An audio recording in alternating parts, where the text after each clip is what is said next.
From the text of 7-point mind training in the introduction, it begins by saying,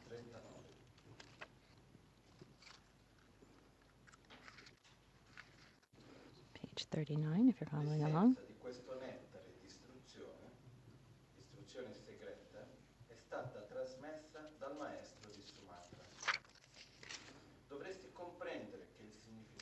it says you should understand the significance of this instruction is like a diamond, the sun, and a medicinal tree. This time of the 5 degenerations will then be transformed into the path to the fully awakened state.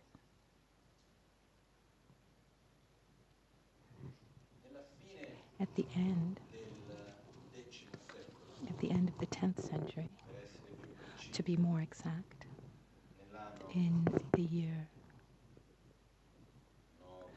958, let's say, to be precise, in 982, in the north of India, what today is known as Bangladesh, in the reign of Bengala, one of the most important characters of the Buddhist history, also then known as Atisha.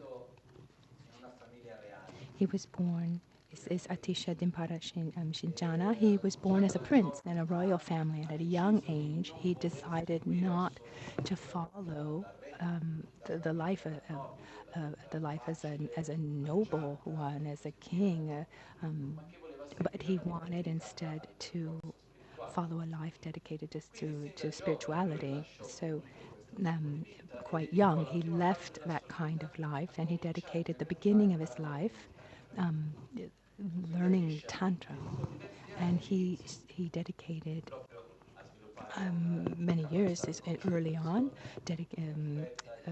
perfecting samadhis, perfect concentration, had different realizations in the tantric path. And then he entered into the monastery of Vikramasila, which is one of the most important monasteries. There were two very important monasteries in India. One was called Nalanda, and the other one was called Vikramasila. And so it's near Vikramasila, in today what's considered Bangladesh, was this great master Atisha. Even though he had a great level of knowledge and it was already known as one of the greatest teachers with this enormous monastery, he decided that he needed to learn something more because he understood that he had knowledge, but he hadn't opened his heart to others. He hadn't developed the actual bodhichitta. And so he went on retreat, first of all, and during this retreat, he had a vision that he needed. In this vision, he needed to go find this master on the island of Sumatra to find the Surnavadipa. And so on this golden isle, this island where there's gold, it was the name of Sumatra at the time.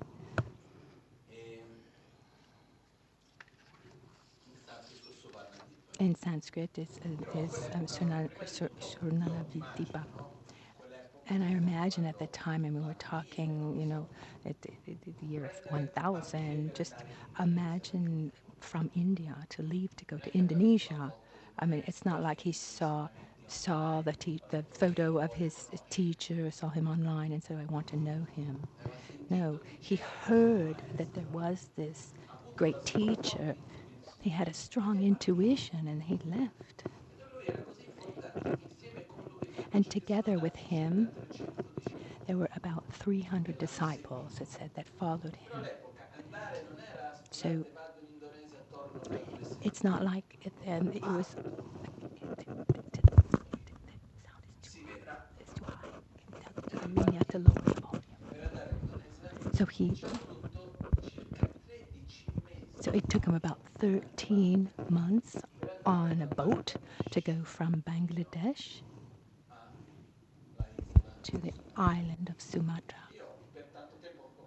And for a long time I thought, oh, is this something possible, or would be strange to spend actually 13 months on, thinking maybe it's like a great exaggeration to say that it was 13 months. So, for example, in an Indian text, there's a teacher who is said to have lived 90 years, and then in the Tibetan text, it's said that same master, he lived 900 years, and then in other. So there are these kinds of exaggerations that we can find, but.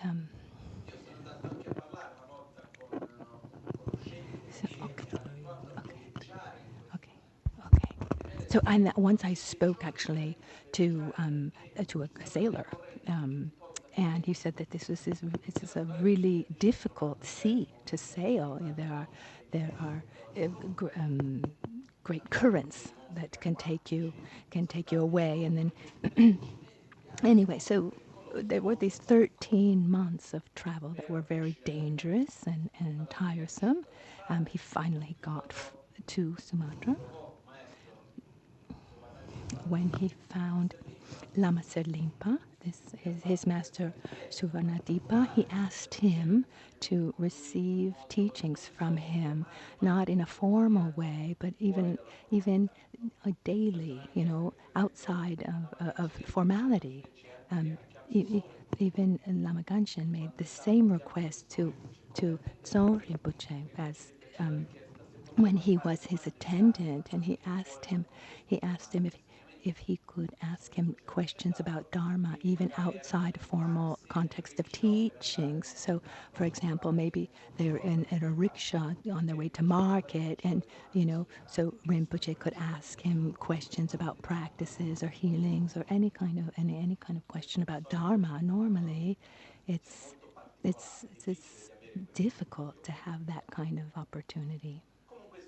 Anyway, Atisha was day and night next to this Lama Selingpa for 12 years. And among all the teachings he received, the most important thing he transmitted was the lineage of mind training. How to transform one's own mind from selfishness to a state of altruism. This is the most important part. So when these teachings later, Atisha, after this long period, once after 12 years, Atisha left. After 12 years is a complete cycle. He left Indonesia because it was the time where the king, the Selendra, if I'm not wrong, those who at the time the same Borobudur. Anyway, so at that point. There were invasions and wars, and they were losing power.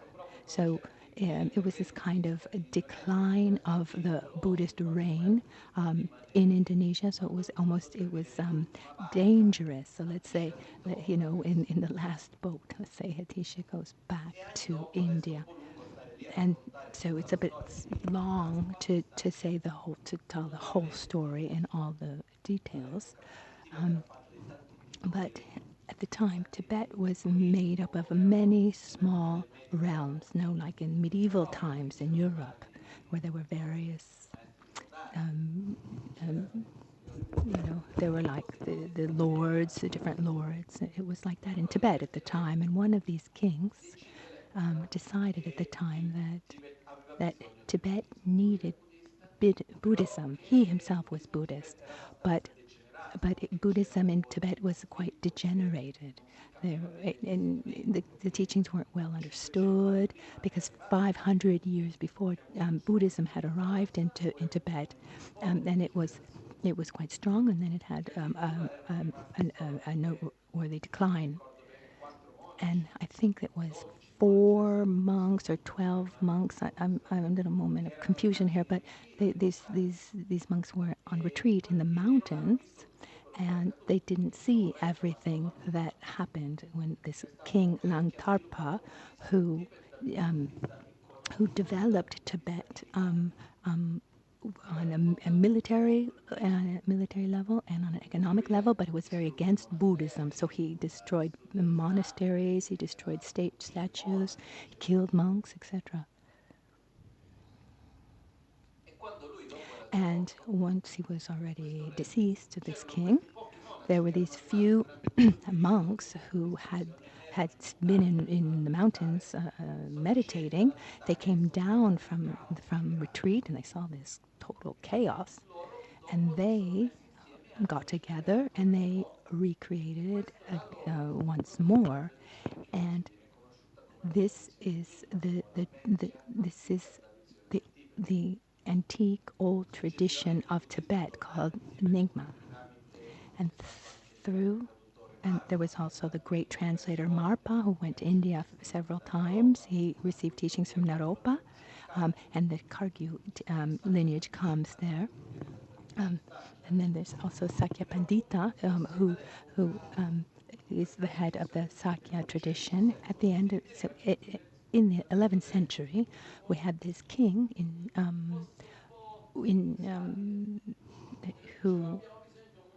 who said that Buddhism was quite unstable, and we need a teacher who can give stability to this path for Tibet.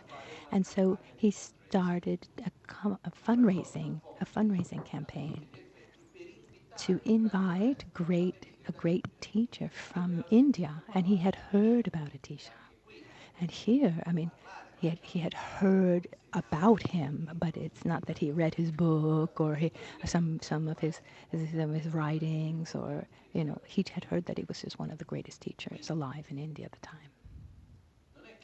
It's not that it's not that there was like a price for that the master to come, but what would happen? I mean, let's imagine that we're here. And we have our teacher, our master Lama Michel Rinpoche, and at a certain point, someone comes from like a faraway land, maybe like a barbaric land, and they come to us and say, "Can your master come to us?" Okay, the trip is about 6 months walking. Maybe he could come for a few years, and then then he can come back. What would we say? Thank you. No, he's got too much to do here. So the king of Tibet, he knew that he knew about that this was going to happen. So he needed to show that he had the right conditions to be able to welcome him and sustain his teachings in Tibet. Instead of someone came here and said, we have tens of thousands of disciples, we have the structure to be able to welcome him, to house him, to help him to spread the teachings, then maybe we'd think about it a little bit differently, So they needed to have this fundraising. They needed to collect gold to show in India that they had the means to welcome Atisha. So when there was actually when this king went to ask for money in this fundraising, he actually was imprisoned by another king who was against Buddhism, and he said to the king who imprisoned him said to his brother, "Okay, if now you need to do another fundraising, you need to bring me his weight in gold, so that you can free him." So when they did this fundraising, the king said, "You brought enough gold for the body, but without the head. If you want, we can give you back his body without his head." They were able to talk, the two brothers, to the king and his brother, and the king said to him, I'm sorry, I've got a really bad memory for names, and now I'm going to go and look, but anyway, Chanchu, if I'm not wrong.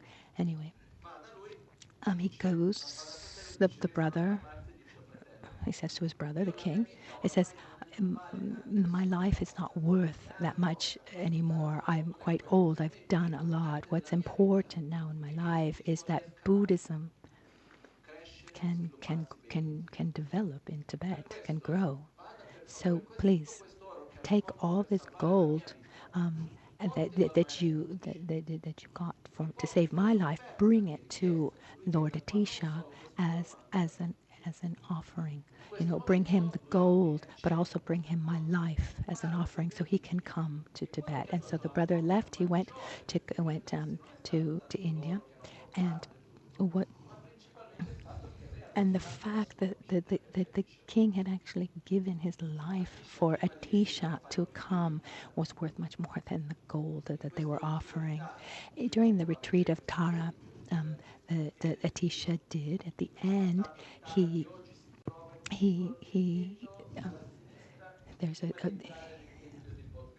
there's he had this this statue of Tara, which you can see now. It's a it's a stone. It was in front of this stone statue of Tara that you can find now in a small temple on the left side as you enter into Bodh Gaya. So during this retreat, in front of the statue, as Tara said, if you go to Tibet, your life will be shorter, but your life will be of more benefit. And at that point, he decided to go to Tibet, deciding that he could stay maximum 3 years, but then it was too dangerous for him because there was a war with Nepal, and so he sent a messenger to the abbot of the this a messenger. It was too dangerous for him to come back, but he sent a messenger with the text that he had written, because during those 3 years he gave teachings. He was asked to give teachings that were beneficial to the mind, and what he realized that in Tibet, there were Dharma teachings in Tibet, but every teaching was kept separately, like something distanced, as if they weren't all part of one path. And at that point, Atisha, he wrote this text, which was very, very important within the Tibetan literature. It's called Janchuplamtram, which means the light, the lamp that clarifies the path to enlightenment. This lamp that that lights the path to enlightenment.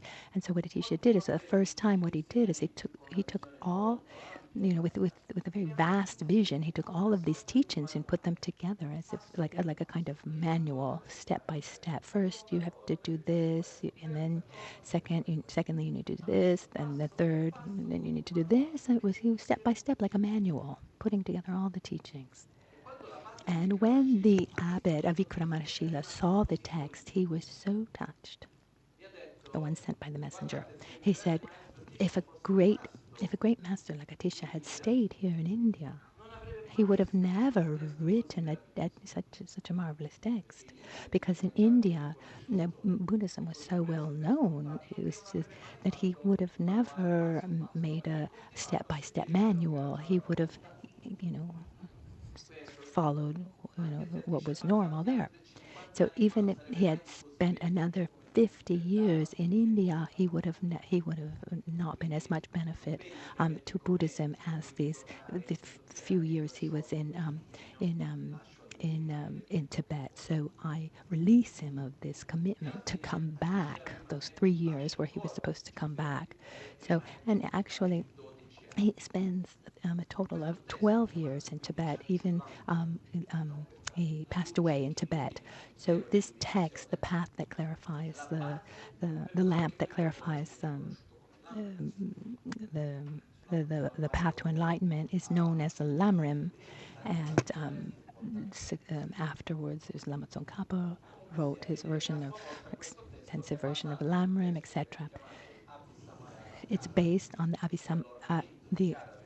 it's based on the ornament of clear realizations, Abhisamaya, which were the first teachings that Atisha received from the Guru Serlingpa when he arrived in Indonesia. Someone might say to me, well, how come we've never read these texts? How come we've never seen these texts? For example, the ornament of clear realizations. For one simple reason, they're so deep but very difficult. The Abhisamaya Lamkara, I've studied it, but these are texts that need a lot of time, require a lot of time to study, because they're very condensed. And then great masters have made commentaries simplifying these points for us. So Atisha gets to Tibet with quite, with a lot of effort. And for a few years, he he would say, "Oh, where is my dear upasika?" So an upasika is is someone who is a lay person, but with the five the five main vows: to not kill, to not steal. And after a few years, Dromtonpa arrives. He was the most important disciple of Atisha in Tibet. And as soon when they met, then Atisha never said again, "Where is my dear son?" Um, and he gave to him the most important aspects of his teachings. And there's a part of these teachings that he gave to Dromtonpa, and then Dromtonpa gave to Geshe Chekawa, all the way to Geshe Larintampa, and then Geshe Chekawa, and they were kept in a secret way. And the reason they were kept secretly, in reality, you can see that in the text that we're going to see at the end, this talks about this necessity of secrecy. It says, don't talk about all of this with non-humans. But by non-humans, it's not talking about spirits. Often in the commentaries, it's said, like when it says, don't talk about this, with non-humans, it's understood as if one's talking about spirits, because one of the names of spirits is Mimayin, which is non-humans. But in the Tibetan language, it's a little bit strange. But when you say Maying, so like people who are not, or non-humans, or those who are not worthy of these teachings. And Atisha explains this very well in another text. He says certain teachings can't be given and shouldn't be given to those who don't have the sincerity of putting them into practice. If someone takes a teachings and learns, but then just doesn't put them into practice, and just uses that knowledge for their own image or money or fame, that they're not practicing. They're not practicing the teachings, or actually do the opposite. He said that those who represent the teachings but don't actually put them into practice are the ones who are going to destroy the teachings. These are the real enemies of Dharma. So these teachings are too precious to be destroyed. So don't talk about this with those who are not, the people who are not ready, people who are not worthy. Those who don't have the total certainty and determination to put them into practice. These teachings, and among all the teachings that Atisha transmitted, he always gave the most importance, to these, and they were transmitted for at least 100 years secretly. At a certain point, one teacher decided to write them down because for fear that they would have gotten lost. And we have the great fortune to have these teachings through an uninterrupted lineage. And it's through this text that formally puts these teachings to the public. It's called the seven-point mind training. At the beginning of this text, it begins, the essence of this nectar of secret instruction is transmitted from the master of Sumatra, which is Lama Michel Rinpoche. You should understand the significance of this instruction as like a diamond, the sun, and a medicinal tree. This time of the 5 degenerations will then be transformed into the path to the fully awakened state.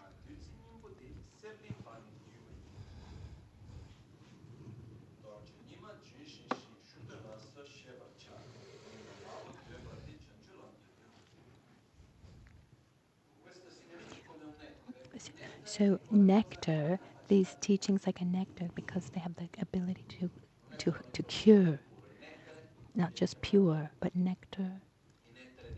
The nectar of Dharma can heal because it eliminates suffering. The nectar of medicine because it can eliminate sicknesses. Nectar has this ability to heal. Here, it can heal selfishness. This is heal the ignorance. So this obsession of self-grasping and the erroneous view of self or of reality, this perception of living in a dual reality. So this duality and this obsession of self-gratification, these are 2 points that get healed along this path towards enlightenment. So this nectar that has this ability to heal, this was secret because it was transmitted secretly from generation to generation. It was transmitted originally within our lineage from this master of Sumatra, Suvanadepa. It's important to understand that these teachings, these instructions are like a diamond, the sun, and a medicinal tree, like a diamond because even if we take a beautiful jewel or jewelry made, with precious stones and gold, a small diamond, is the value, the worth is worth much more than any other jewel. At the same time, any other qualities or of other teachings or technicalities, even just a small part of these teachings of mind training, even if it's not completely understood in the whole, but if just taken a small part, even if that small part is put into practice, it has the ability to go beyond selfishness. So the diamond has this ability to overwhelm. Can So what happens is, in this case, like a diamond can, let's say, overwhelm other jewels, etc. Even just even if it's a small part, just a piece of a diamond, a tiny diamond. At the same time, just a small part of these teachings can overwhelm selfishness, like a ray of sun. It's like a ray of sun because even if we have a very dark room, it's just one small ray of light. There's nothing of the sun. It's just a small ray of sun that comes into the room. It is enough to eliminate the darkness. So in the same way, just a small part of these teachings, would be enough to eliminate the darkness of ignorance. And it's also called a medicinal tree because a medicinal tree, the bark and the fruits and the leaves and the roots, they can cure. In the same way, you can take just one fruit or one leaf. One part of a root is healing, and in the same way, just a small part of these teachings can heal us from our obsession of self-grasping. So,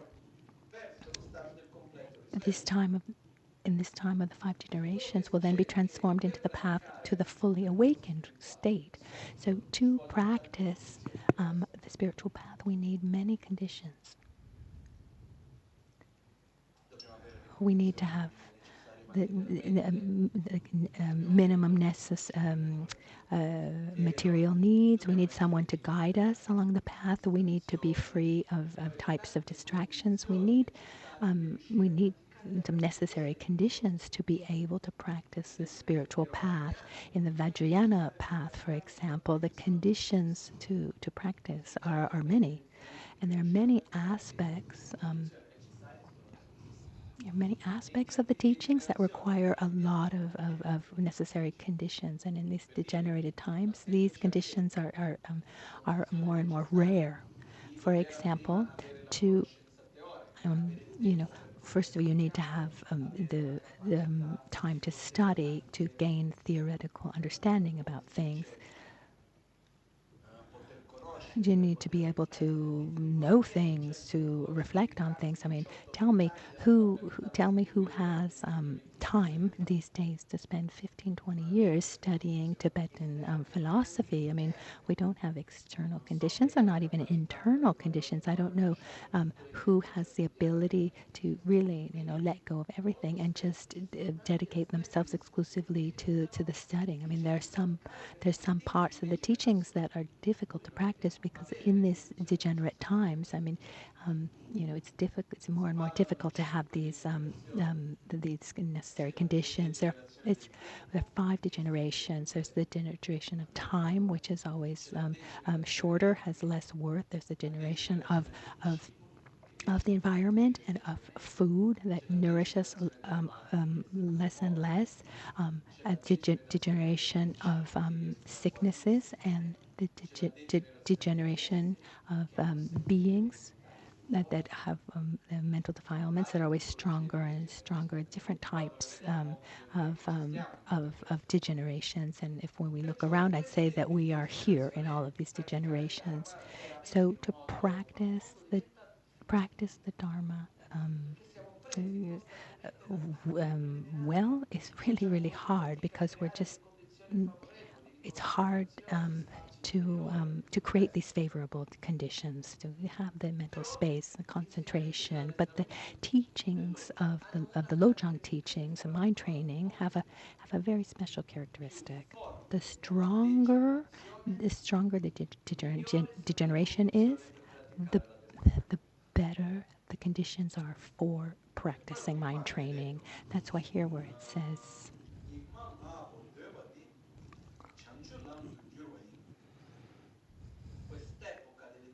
this time of the five degenerations through Lojong will then be transformed into the path to the fully awakened state. So, I mean, having teachings that allow us to practice without having to create perfect conditions. I mean, the more complex and difficult the situation is, the better for the practice it is. This is something marvelous, something incredible. But these teachings, they've always required a condition to be transmitted. And today, I want to share these teachings because sincerely, among everything I've received, these are among the most important. So I want to share with you what to me is the most important. But I can't impose. It's impossible. Otherwise I would just be home by myself. But I'm sharing. But what's the necessary condition to receive these conditions correctly? If so, during all those years, all those times of secrecy, it was imposed. Now it's requested. The teachings are quite simple in themselves. Technically speaking, they're not difficult. The instructions themselves, but they require a condition, and the condition is told through the story of Geshe Chekawa. Geshe Chekawa. Let's see. In our book we have.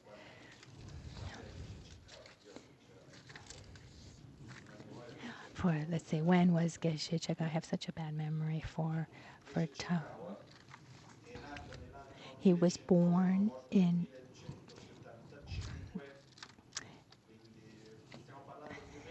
talking in 1055, in those years. Geshe Chekawa spent more than 22 years with Geshe Chekawa. So, and had, um, he was taken by mind training in 8 points and went to Lhasa to find this teacher. And then when he got to Lhasa, he found out that he had died, and so he wasn't able to meet him. And he asked who his disciples were, and there was another important master who was Geshe Chekawa. And he went to get his teachings. He followed his teachings for more than 2 years, going to every teaching. He was always with them. Wherever he gave teachings, he always went.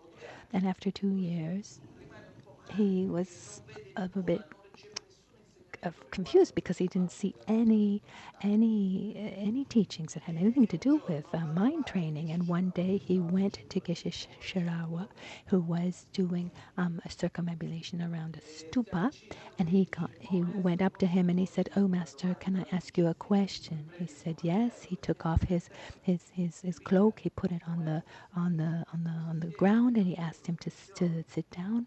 He sat. He made 3 prostrations, 3 circumambulations around him, and he took the text of the mind training, and he said, "I've come here for these teachings, but in these 2 years that I've been close to you, I've never heard anything about them. Why? Are they not valid, or do they not exist? Why?" And then he put his hands together and he said, "These are not only valid, not only do they exist, but they are extremely valid. And the reason why you have never heard about them in these 2 years that you're following me is because the people who come to receive my teachings are too infantile to be able to receive these teachings. They're just not ready." And then he asked, "Well, then what is the necessary condition to be able to receive these teachings?" He asked to Geshe Chekawa asks. He said that the necessary condition is the total determination without any doubt, to be able to put them in, to want to put them into practice as soon as they're received. So it's not a teaching that is necessary to accumulate knowledge, or to do the quote-unquote religious tourism, where I learn a little bit here and a little bit there, or you put it on the list of knowledge, like I've learned this, I've learned that, I've had this teaching, etc. It's not a teaching that you need to lead ceremonies. I mean, it has one purpose, and which is to eliminate one's selfishness. So those who receive these teachings should have a total and absolute determination without excuses to put them into practice, understanding that the teachings take into account where we are. So no one should feel uneasy about that, but one should have the total determination to put these teachings in practice. I'm not to pretend. I'm not going to take something nice like this, but something serious and incredibly important. And at that moment, Geshe Chekawa took that commitment and stayed side by side with Geshe Chekawa for 22 years until his passing. And in those 22 years, he wrote the 7-point mind training. This is more, it's kind of like a summary of these teachings, of these instructions. I want to begin today talking a little bit about the story of these teachings, because it's not a text that I took and said, "Oh, I really like this is nice, let me just explain a little bit here." But I received these teachings from my teachers, from Lama Michel Rinpoche, from Captain Drago Rinpoche. I received these teachings from the abbot of Tashi Lumpo. I received this transmission also from Geshe Tupta Rinpoche, the transmission from the 7-point mind training from His Holiness the Dalai Lama, and from various other teachers. And they received from their teachers get it going all the way back to Atisha. So we have an uninterrupted lineage of transmission and practice. And these same words that we're going to read in these days are the same that have guided the practice, have guided the lives. It was like of great masters like Paponka Rinpoche, like Lama Tsongkhapa himself. So it's not like we're talking about something, nice for Westerners. No, something very, very deep that was given the highest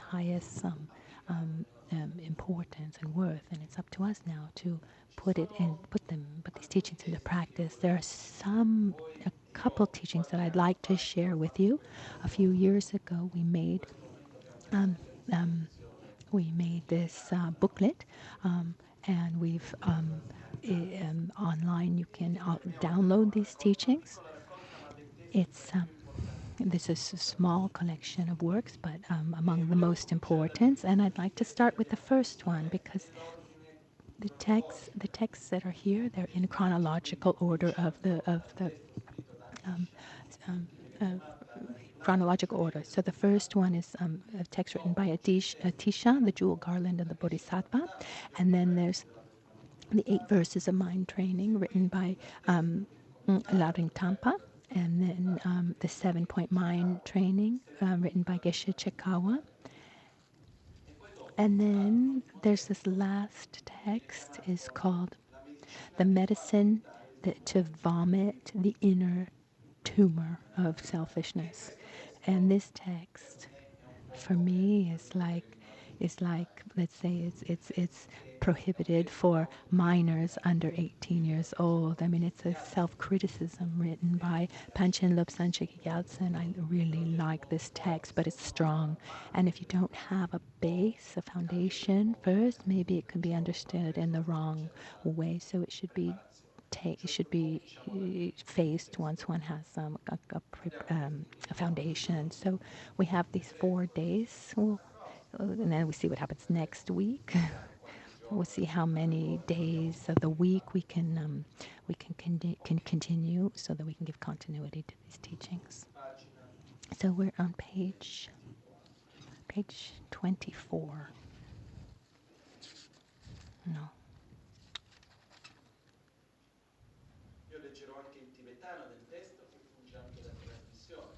So he's going to read in Tibetan, which is also like a transmission. So someone says, when I'm receiving teachings through I'm receiving a transmission in streaming, is it valid? And he says it's valid with one condition, is when it's live.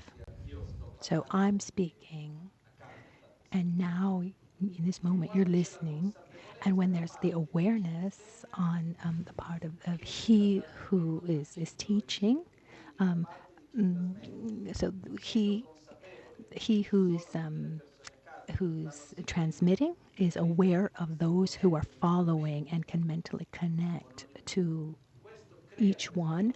The connection is created for there to be a transmission. Instead, if you watch it a day later, a year later, it's not because you saw a video of an initiation that you've taken the initiation, or that you saw the video of a transmission that you've received the transmission.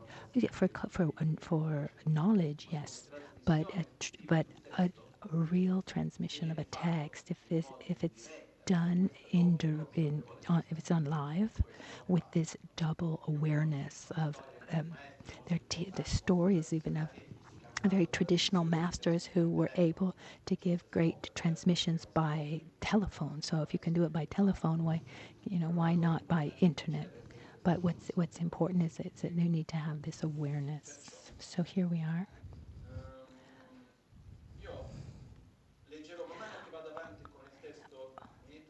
As I go on with the text, I'm going to read the text also in Tibetan, which will be like also a transmission. This was the first text. It's one of my favorite texts. It's like a guideline for my life. I think it's going to be page 15, the Jewel Garland of Bodhisattva. This text is was written by Atisha, but it was actually written by Drum Tompa. It was but Drum Tompa, he wrote it as like a summary of all the conversations he had with his master Atisha, and what's something normal with the story, with the history of Buddhism, is if I receive teachings from my master and I transcribe those teachings, who is the author of those teachings? My master and my teacher. So if I make a commentary, write a commentary on those teachings, then I become the author. But if I transcribe, he is the author. And Drum Tompa and Atisha had a very close relationship where they spent a lot of time together too. There's a book called, it's called, it's translated into English called the Book of Kadam. And within this book, there are these 23 chapters that are the transcriptions of conversations between Atisha and Domtompa. And at the end of every conversation, every chapter, Domtompa summarizes what was said, and Atisha says, yes, it was like this. And these verses of this text is this one is all of the different summaries of those conversations, between a father, son, a teacher, and disciple. These deep conversations between them, and these are the summaries of each one of those texts. When Atisha says, "Yes, well said, my son." So these are like the most important moments with his teachers. That's why it's called the jewel garland. I mean, these are like the jewels of these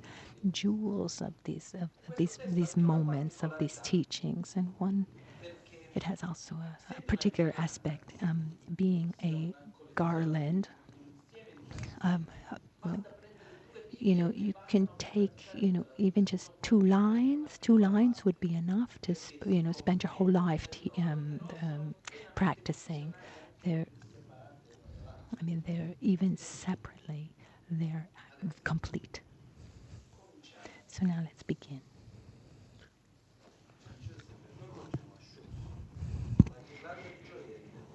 The jewel garland of the Bodhisattva.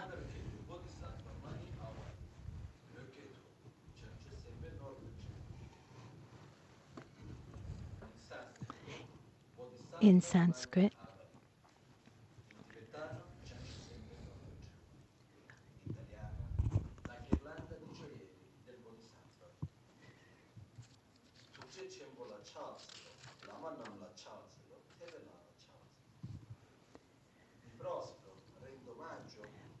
homage to great compassion, homage to the masters, to all the masters of lineage, homage to the deities who inspire devotion, or the yidams. And maybe in the next couple of days, I'll take this book of the Katampas, where there's the extended version of these, because it's really beautiful, because Atisha pays homage to all of his masters. He remembers everyone's name of every lineage. The lineage of the graduated path, or the masters of the monastic vows, or the lineage of Yamantaka, etc. He pays homage to the 5 Dhyani Buddhas. It's really beautiful. And maybe we can, it's the pages and pages of praises and homage. This all comes before. One of the importance of paying respect at the beginning is showing that the person who's writing is saying, I'm not special. All I'm doing is passing on to you something that I've received, and those who passed on to me had received themselves. So has a lot of power to pay respects to the masters. It's said as well that that, that so that an uninterrupted lineage is essential for that teaching to have a transformative power. So one receives it from someone who has received it, with an uninterrupted lineage. So he starts with paying respects, homage to great compassion.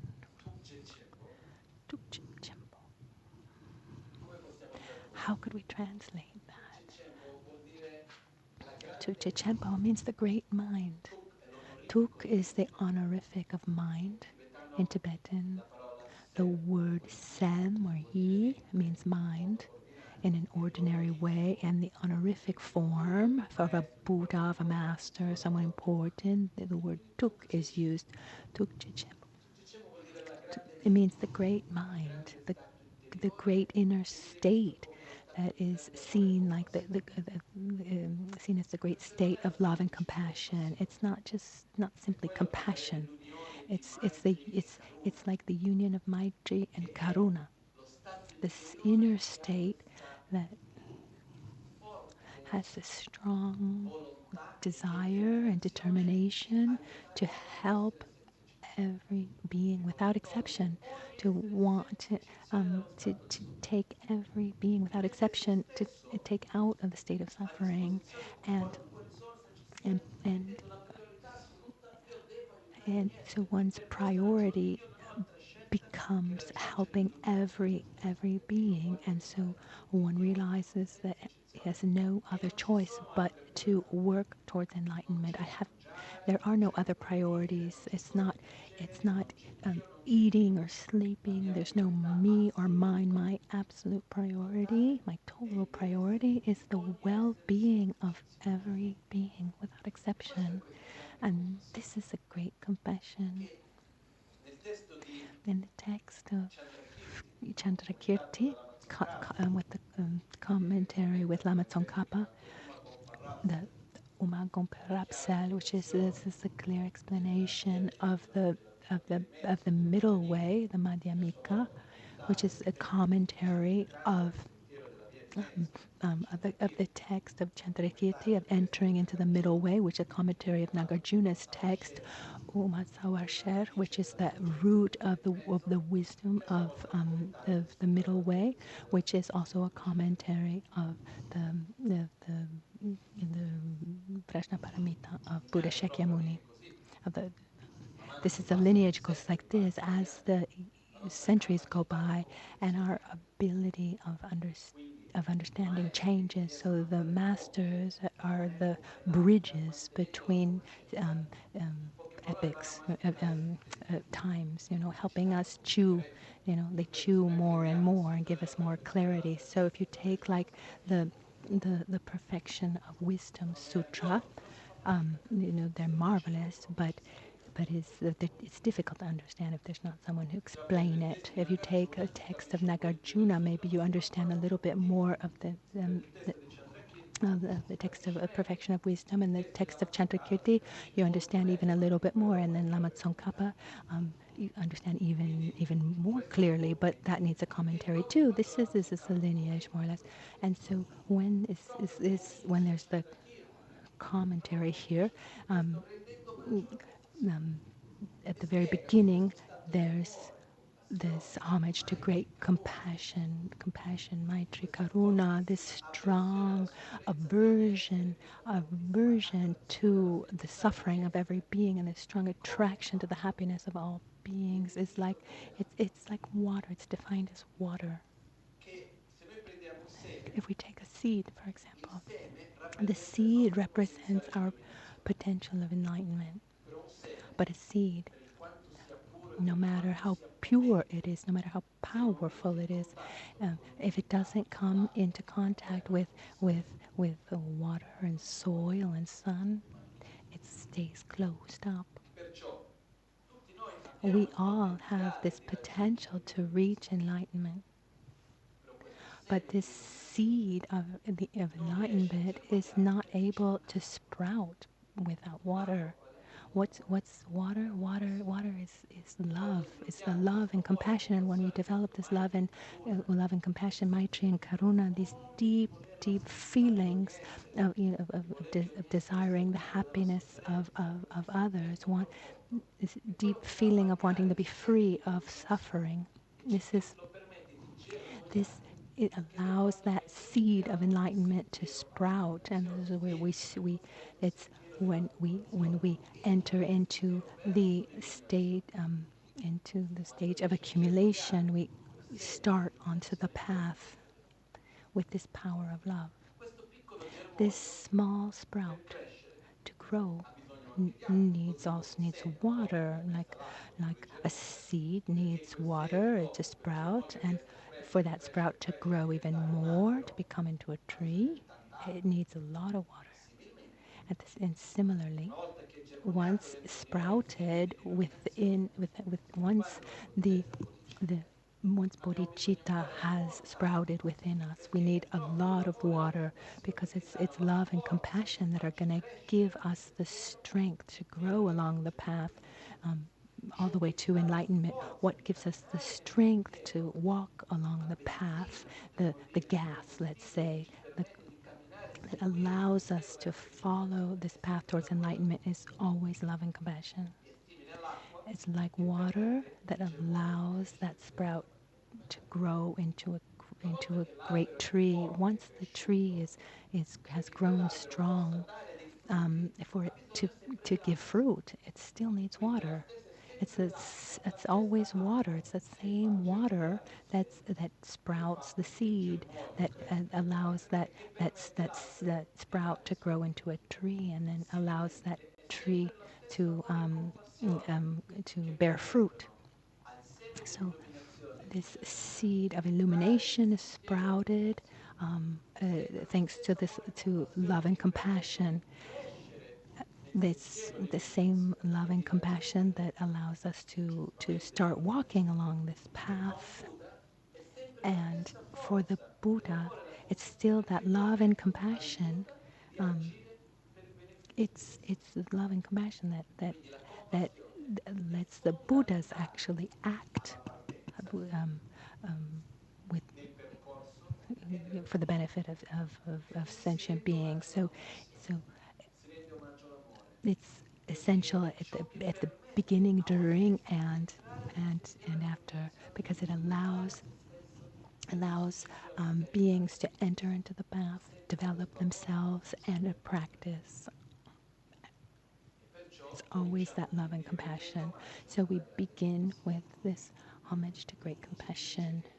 There are those who say that maybe it's Tuche Chempo is also one of the names of Chenrezig, of Lokdeshvara. But when we look at the commentary, it's an actual homage to love, to compassion, and not specifically to Chenrezig.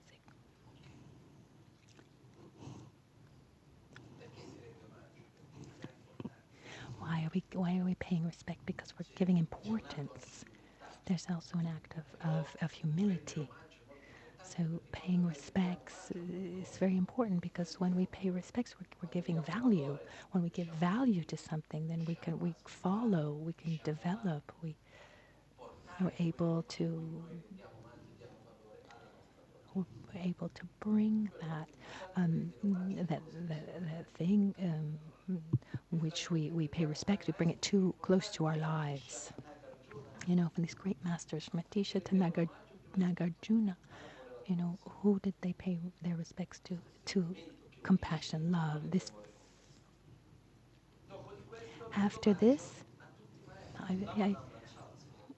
Lama Namla Chatselo, it's homage to all the masters. I prostrate to my gurus, to all the masters who have guided me, who have taught me, who have transmitted teachings to me, have brought me to where I am today. So this is a moment to recall the lineage, recall everyone who has brought us to where we are. Like many of my masters have told me, and here I repeat, I personally, I am nothing special, and I say that with all sincerity. But what's special about me is that I had very special masters that allow me today to share with you something that I think is very precious. So we pay homage to all the masters of the path who have allowed, who have kept these teachings alive and have given us the ability to actually to practice them. And homage to the deities who inspire devotion. Tibet, so means homage to the deities of faith. These are the yitams. Yitams. How can I simplify?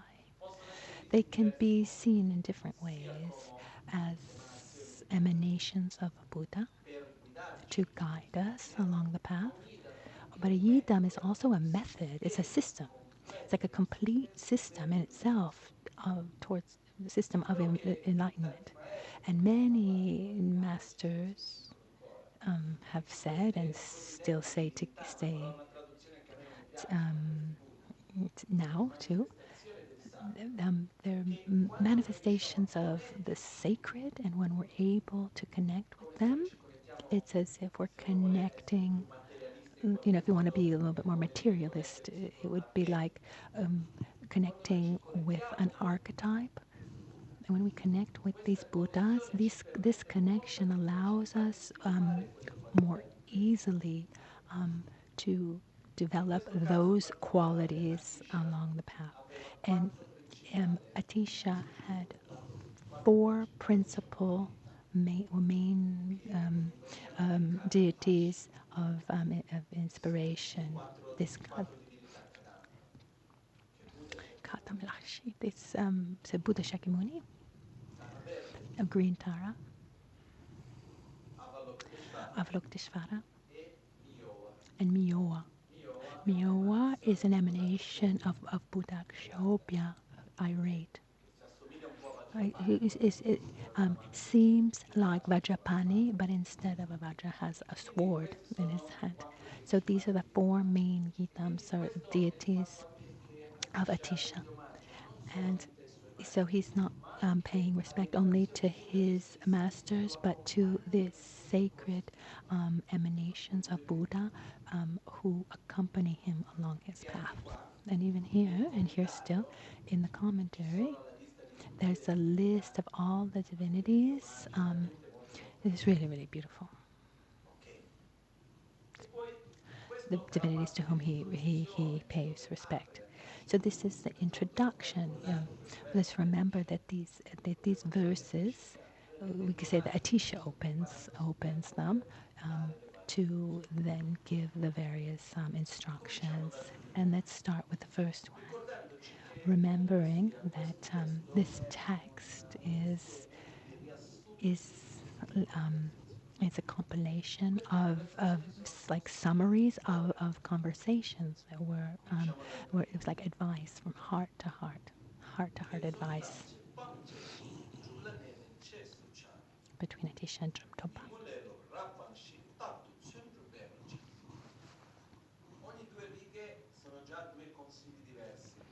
Every two lines is a different piece of advice.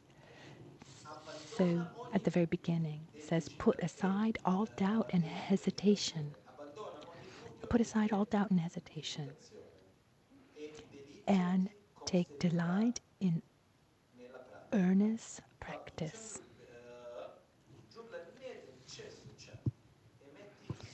And put effort into your practice. I mean, dedicate yourself with seriousness to your practice. So here it's translated as like taking delight, but Cheba is like also affection, so like attraction in the sense of, yes, be affectionate, make your own spiritual practice, be affectionate with your own spiritual practice, put aside all doubt and hesitation and then just put your heart into your spiritual practice. And this is a fundamental point because doubt and uncertainty is one of the greatest enemies that we have along our spiritual path. Let me just give any kind of example. I sit to meditate, and I was told, okay, visualize Guru Buddha in front of you, or Tara, Lama Tsongkhapa, and um, you invite the wisdom being to be inseparable from the commitment being, and I'm there, visualizing, and I think to myself, are they really there? No, they're not. No, I don't think. I mean, it's just me here with my mind. Am I here? Is it worth anything? Maybe better do something else with my time. Once I have doubt, the power, I take away the power. When I connect myself really, because there's also something else to talk about. When something is taught to us, an enlightened being is always present to be close to us. But it's like the radio. This radio signal. We take any kind of radio channel, like Radio Maria, that you can get anywhere. It's an excellent example. So we take Radio Maria. So in this moment, we're not listening to Radio Maria. Is it because the radio frequency doesn't get here, or because we're not synchronized with it? It's because we are not synchronized with it. So I'm going to be able to listen to it when I synchronize myself with the frequency that's arriving. So what allows us to synchronize ourselves with the blessings from the sacred beings is faith, certainty. The doubt, uncertainty is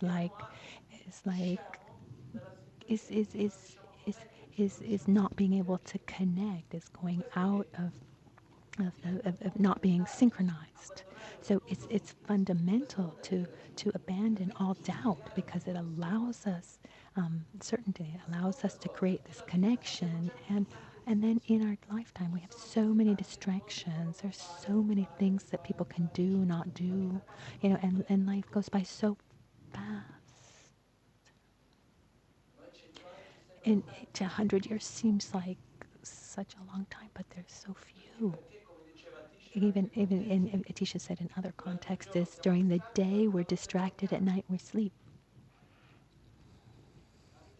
Life just goes by, and we don't even realize in just.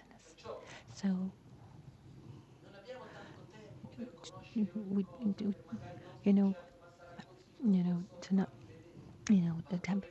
time to say, oh, is it like this? Is it not like that? And I go to see and I study all religions and I study all the transitions, and I go to meditate on every little thing to have the certainty that it's like this, but no, maybe it's not. Oh, I'm gonna go see my guru. Is my guru really a Buddha? I don't know. A Buddha who looks at me like that? I don't know. And so so in the end, we don't allow ourselves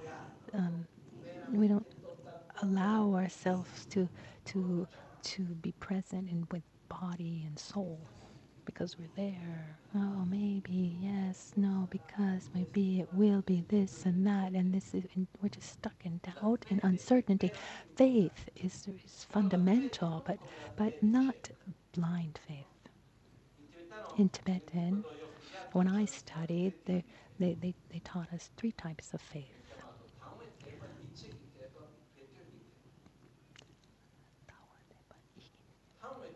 Tawatepa is the first type of faith. It's called the faith, pure faith also. It's the faith where we believe something because someone told us. It's the kind of faith that needs to also be one needs to also go beyond, it's a little bit like blind faith in the sense that I've been told this, other people believe this, but the one that should be developed should be the faith of certainty, the faith of trust. Is when we listen to something, we see something, and not only do we have our own understanding, but we have a direct experience about it. And at that point, we have a faith that we can trust. And then the third type of faith is when we have faith in something or someone who is like an example to follow, and the general the general um, um, so the so when we having faith means believing in the existence and the qualities of something. I have faith in water to take away my thirst, for example, or to clean. So it's not something far away and mystical. This is a definition of faith.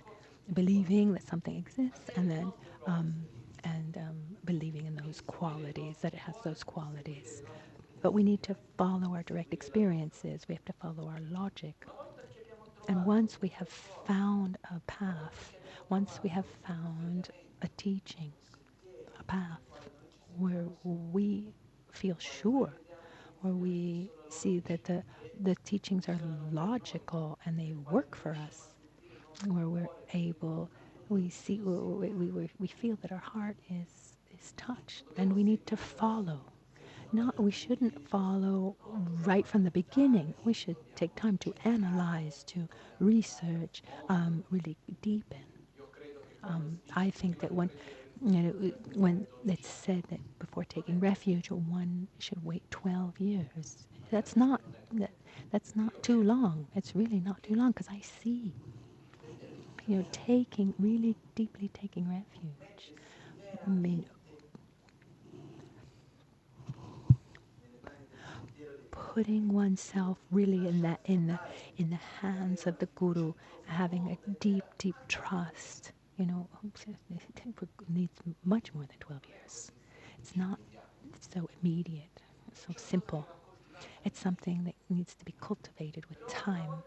But once we have had our experience, once we have once our heart has been touched, once then we've had proof on many different levels. At that point, we need to follow.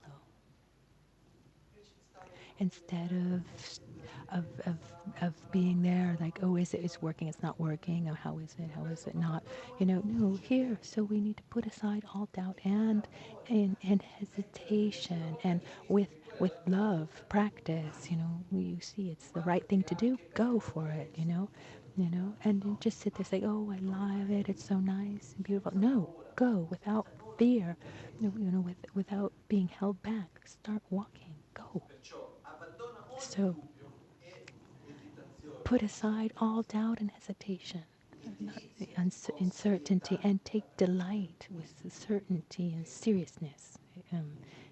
Take delight in earnest practice. It's not important to know all the practices. It's not important to memorize all the mantras. It's not important to have received all the teachings. It's not important to have received all the transmissions by all the masters and all the lineages. What's important is to take a direction and follow it. Put into practice what you learn. Because the day we die, that will make the difference. What we've practiced will make a difference, not just what we've received. It's wonderful that we learn so much, but we need to take away, and with determination, with certainty, without doubt, take a direction, follow it, because the doubt just it stagnates us, it blocks us. it's like when there's a lot of doubt, there's a lot of potential to do something, but one's not able to put it in any direction. When there's no doubt, it's just wonderful. I've, I've, I've had experiences where I've had the opportunity to be close to people who had no doubt in their practice, and it's just powerful. Maybe even very simple people with very little, with little knowledge, but they knew three things, and those three things nobody was going to take anything away from it. And I know people who know 3,000, but they're among those 3,000 things that they know, they're just often stuck in some kind of conceptual process, and then they're not putting into practice these teachings. Like, for example, if I need to eat something, I need to prepare a dish, and if I know all the recipes, but I start to prepare a recipe and I think to myself, oh, maybe I should make another one, and then I make this recipe. Oh, but that other recipe, maybe I should do this one. Oh, but then I've seen this recipe. This cook did it this way. This other cook did it another way. But what's the best way to make this? What's the best way to make pasta with tomato sauce? Because all the great cooks have different ways of doing. And if I have uncertainties and I take a little bit from this cook and a little bit from that cook, like what are the colors of the chakras? Are they like this or like that? Because Lama Kanchen taught me like this, but in this book of I don't know who that I saw something different. And that other practice, it's different. So which one do I do? Is it like this? Is that? And so when someone stays stuck in the doubt, or makes just a big mixed salad, and then doesn't take any direction. But here, as Atisha says, abandon all doubt, just go. A metaphor that I really like a lot, and once a friend told me, talking about another person, he gave this example, because that person came to him and said, I knew a master from a special, like, a tradition, a non-Buddhist tradition, and I'm going to go see him. Do you want to come? And he answered, no, I'm not going to go. And why? You have something against? And I said, no, of course not. Then why don't you want to come? He said, because I've spent so many years looking for water, making wells. And when I made a well, when you make a well and you find water, you shouldn't keep on digging wells. You should drink the water, which doesn't mean you can't go drink water in other wells, or that other wells don't have water. Maybe it's the same water from one well to another, but the path is not about finding water. It's about drinking the water. Once you've found the water in the well, you need to drink it. So I found water in my well, and I'm going to drink the water where I found it. I believe in this a lot. I have deep respect for all the traditions and all the traditions that I've encountered within Buddhism. I have great respect for them, and it's precisely for the respect that I have for them that I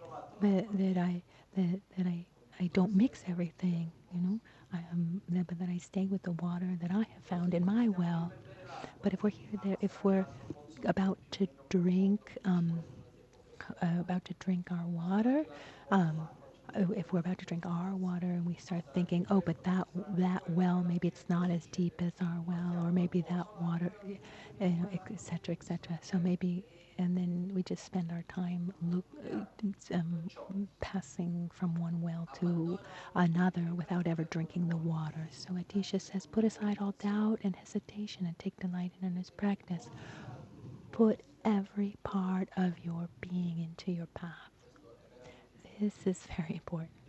And if we're not ready for this yet, if we still have doubts or we have uncertainties, just remember that there's a difference between having questions that we don't understand things, questions about things that we don't understand, and having doubts.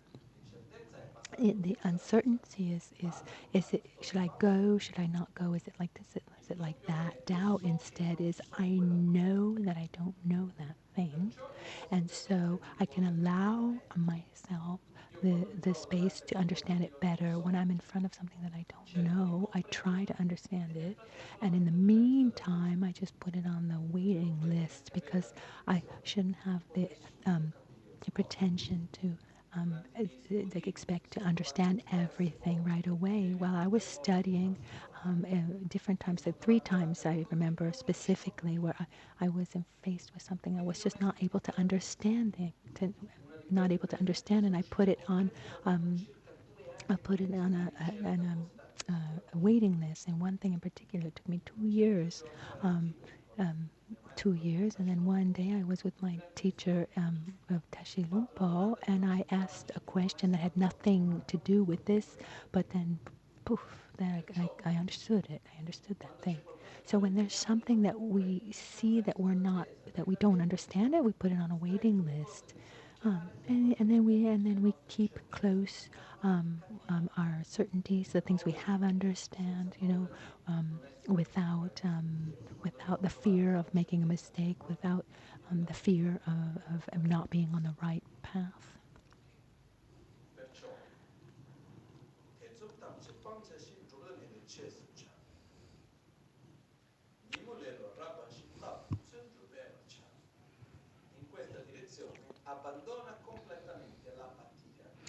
So abandon entirely lethargy, dullness, and laziness, and exert yourself constantly with enthusiasm.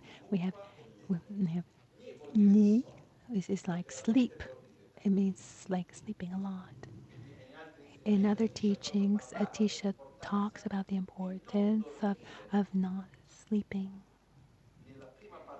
in the first part of the morning or just after dawn.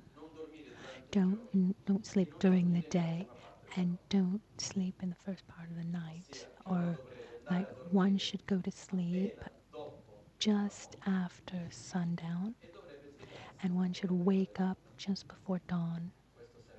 This would be the best way, and Atisha talks about this in other contexts. I think that in reality, what happens is that we're beings. We're not independent from the context in which we live. Our body has a kind of synchrony with the environment around us, and so sleeping during the day and staying awake at night creates a lot of problems. It's been seen even in our own lives. We've seen it a few years ago. There were doctors, scientists who won a Nobel Prize for the research that they did on a kind of like a cellular level clock. And they saw on a cellular level, our cells can enter into synchrony with the time of the day, and when it's out of sync, many sicknesses arise. So when it said that one should wake up before dawn and go just after sundown, it's what our ancestors did for millions of years, and we think we're special because we do differently. But what happens is the more in sync we are with nature, the more our body is in peace, and the more inner space we have, and the more we'll be able to dedicate ourselves to the spiritual path and have clarity. So here it says abandon sleep in the wrong periods, abandon mukpa. Mukpa here is translated as dullness. It's like when we're awake, but our mind is not clear. A kind of inner fog. It's a foggy mindedness. And abandon laziness. What is laziness? I've thought a lot about this, and I share with you my own definition of laziness. Laziness is a state that unites two things. It's the union between that certainty to have to do something is united the with the lack of wanting to do that thing. I know that I need to do that, but I just don't want to. And because one doesn't feel lazy about doing something that they don't think they have to do.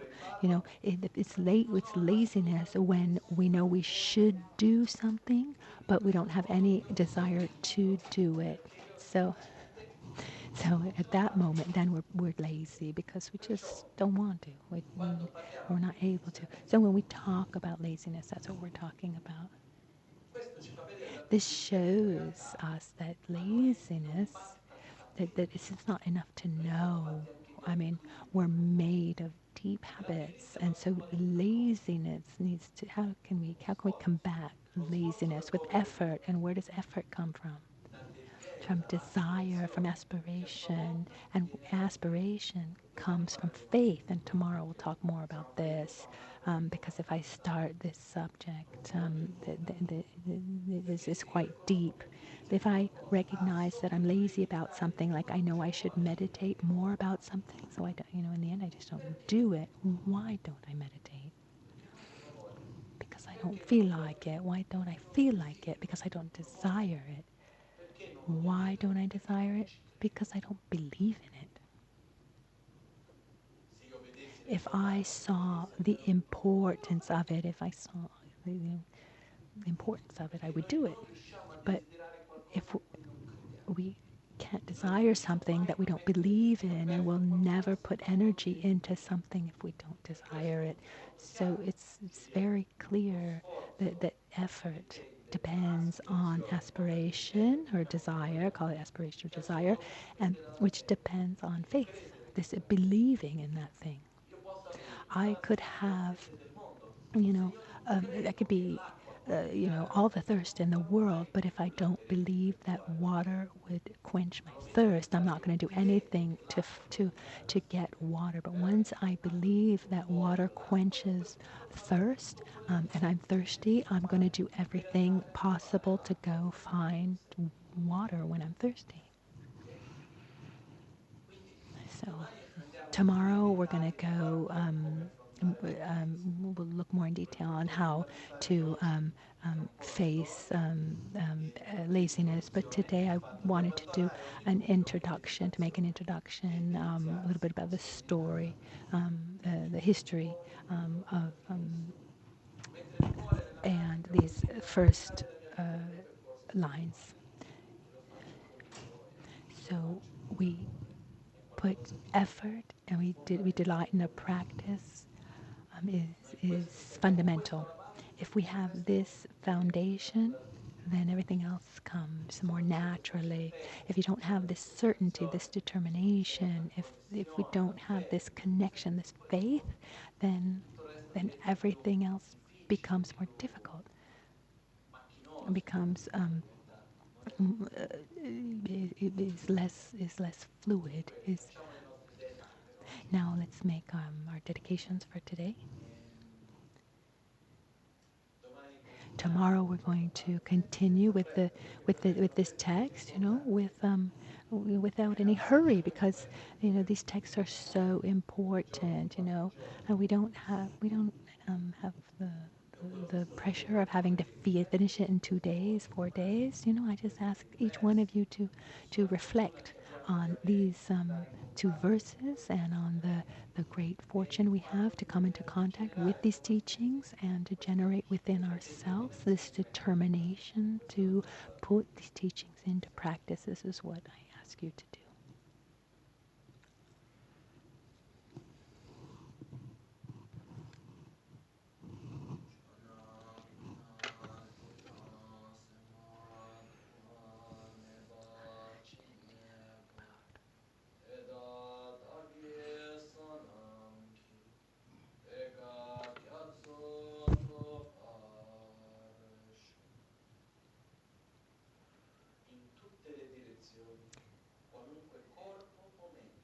May every being ailing with disease be freed at once from every malady. May beings everywhere who suffer torment in their minds and bodies have, by virtue of my merit, joy and happiness in boundless measure.